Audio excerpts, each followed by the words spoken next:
Have you ever wondered if the Pentateuch is just an ancient historical narrative? To the average reader, the Pentateuch, the 5 books traditionally attributed to Moshe, Moses, appears as a sweeping historical epic. The tale of a nomadic people, their miraculous liberation from bondage, their wilderness journey, and the giving of a law that shaped generations. But those who study with inner vision, with hearts attuned to the divine whisper behind the letters, perceive something far deeper. They encounter not merely the story of Israel, but the architecture of the soul. The Pentateuch, or Chmisha Chomshi Torah, 5/5 of Torah, is both narrative and roadmap, both historical tapestry and a veiled revelation of the structure of creation and the path to spiritual union with the Creator. This duality is not accidental. It is the essence of the Torah itself, which speaks on multiple levels at once: Peshat, literal; Remez, allegorical; Dirash, homiletic; and Sod, secret. The outer layer, the historical narrative, is vital and sacred. But the deeper meanings hidden within the text point toward a spiritual science, a divine blueprint for inner ascent. The language of branches. The sages of the Kabbalah often speak of the Torah being written in the language of branches, Leshon Anafim, where every physical term and event corresponds to a spiritual root. Egypt is not merely a land on a map, but a state of spiritual exile, Mitzrayim, the place of constriction and limitation. Pharaoh is not only a king but the ego, the force within, that seeks to enslave the soul and resist the light of the Creator. The Exodus is the path of liberation from the lower self. Sinai is not only a mountain, but the threshold of revelation, the meeting point of heaven and earth. When the Torah says, "Let there be light," it is not merely describing the creation of photons, but the initial emanation of divine consciousness, the great awakening of souls, the scattering of light beings across the vast canvas of creation. This aligns with the saying from the Gospel of Thomas, saying 50, which declares that we are from the light and return to it.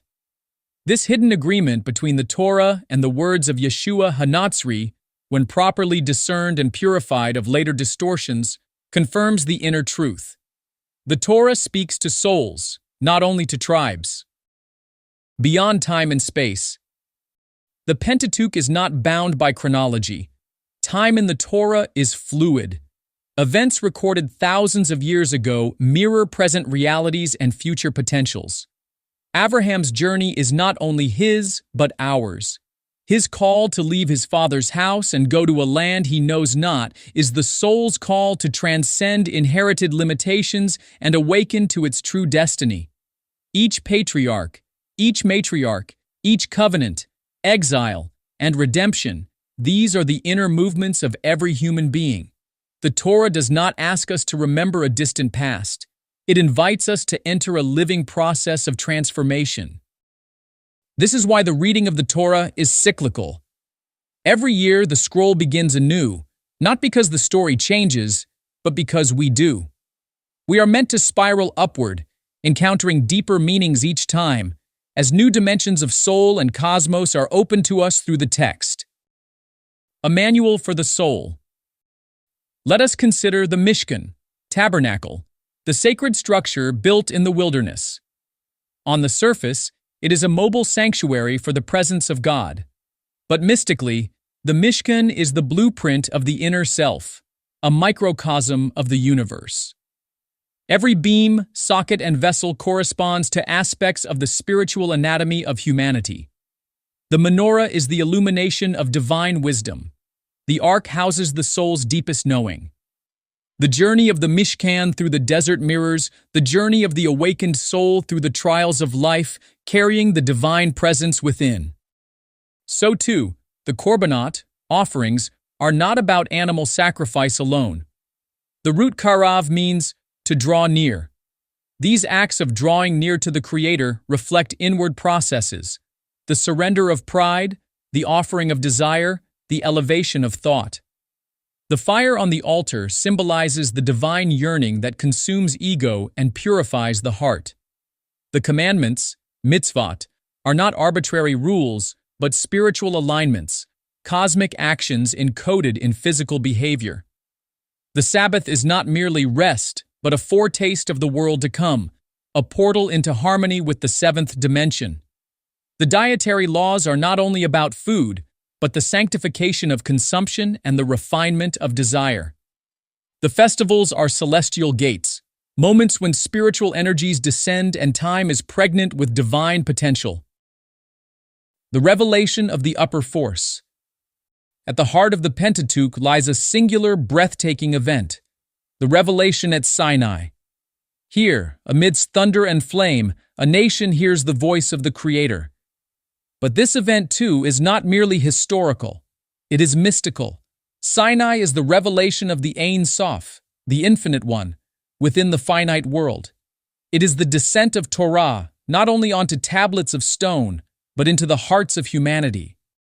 The Aseret HaDibrot, 10 sayings, often mistranslated as commandments, are in truth utterances of cosmic order, principles that align heaven and earth. They are not imposed laws, but mirrors of divine being. To follow them is to harmonize with the upper worlds. To transgress them is to obscure the light of the soul. And who is Moshe? He is not only the leader of Israel, but the archetype of the perfected mind, the Da'at Elyon, higher knowledge, that bridges divine will and human understanding. His ascent to the mountain, his veiled face, his descent with light streaming from his countenance, these are spiritual stages describing the transformation of one who has merged with the upper force and become a channel for its revelation. Historical truth and spiritual allegory. Some argue that one must choose, either the Torah is history or it is myth, but in truth, it is both and more. The stories may have historical roots, but they are not preserved merely as chronicles. They are sacred because they are timeless. Whether or not every moment occurred exactly as described is beside the point. The power of the Torah lies in its ability to awaken what is eternal in us. The deeper question is not, did it happen, but what does it reveal? And what it reveals is breathtaking. That there is an upper force that governs existence, that we are not abandoned creatures wandering in chaos, but sparks of light drawn toward a destiny of union, purpose, and holiness. 2 levels of reading. Thus, the Pentateuch may be read on 2 levels. The first is the level of the B'nai Adam, humanity as it appears in this world, within time and space, with names, dates, and places. This reading is necessary for national identity, for communal memory, for the honoring of ancestors. But the second level is for the B'nai Or, the children of light. This is the esoteric reading, the path of those who seek to ascend. It reveals the text as a spiritual technology, a guidebook of transformation, a map of the soul's exile and return. These 2 readings are not in conflict. They are woven together like the warp and weft of a sacred garment. To sever one from the other is to tear the Torah's unity. But to embrace both is to see with clear eyes. The Torah is not history alone, nor myth alone, but revelation. The invitation to climb. Every reader of the Pentateuch is faced with a choice. One may remain on the surface, gleaning moral lessons and cultural pride, or one may dare to climb the mountain, to seek the hidden fire behind the words. The Torah offers itself freely to all, but its deepest treasures are reserved for those who seek with humility, with purity, and with yearning. In this sense, the Pentateuch is not a closed book, it is a gate, and every soul that enters it with sincerity finds that it is no longer reading a story. It is being read, being called, being transformed. The Torah does not speak only of our ancestors, it speaks of us. For those with ears to hear, every word of the Torah is the voice of the Beloved calling us home. And to walk its path is to return to our origin, to the light from which we came, and to the source who shaped us in love.